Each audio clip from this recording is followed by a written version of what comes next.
What if you had unwavering faith in a higher power, and that faith was so strong that it could move mountains? This is the story of a wise man named Hakim, who was indeed such a believer. The tale begins with Hakim, a kind-hearted and devout man who ran a small pharmacy within the confines of an old building. Each morning before leaving for his store, he would ask his wife to jot down on a piece of paper anything she needed for the day. Upon arriving at his shop, the first thing Hakim would do was to open that note, calculate the total cost of the items, and then pray to Allah, saying, "O God, I am here not for worldly desires but to serve your creations. The moment you fulfill my needs for the day, I shall leave this place." And it happened just as he prayed, some days as early as 9 in the morning, other days by 10. One day, as Hakim opened his shop and the note from his wife, he was taken aback. For a moment, he was stunned. His wife had written besides the usual groceries, "Dowry for our daughter." After regaining his composure, Hakim wrote next to the dowry item, "This is God's work and only He knows best." He then resumed his work. A few patients came in and he administered their medicines. Just then, a grand car pulled up in front of his shop. A man from the car entered Hakim's shop, greeted him and sat down.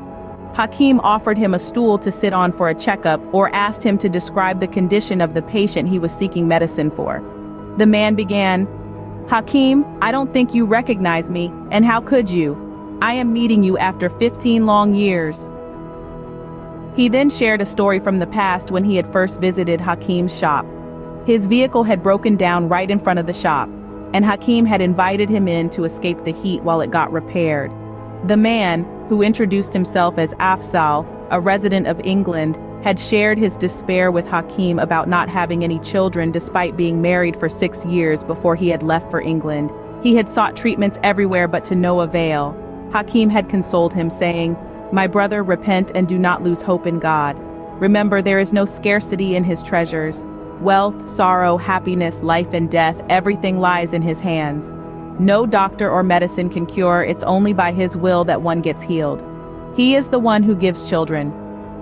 Afzal remembered how Hakim had continued his work while talking, making 7 packets of medicine, which he then divided into 2 separate envelopes. The story takes a turn here. This man, Afzal, who was once a disheartened individual, was now a successful businessman in England.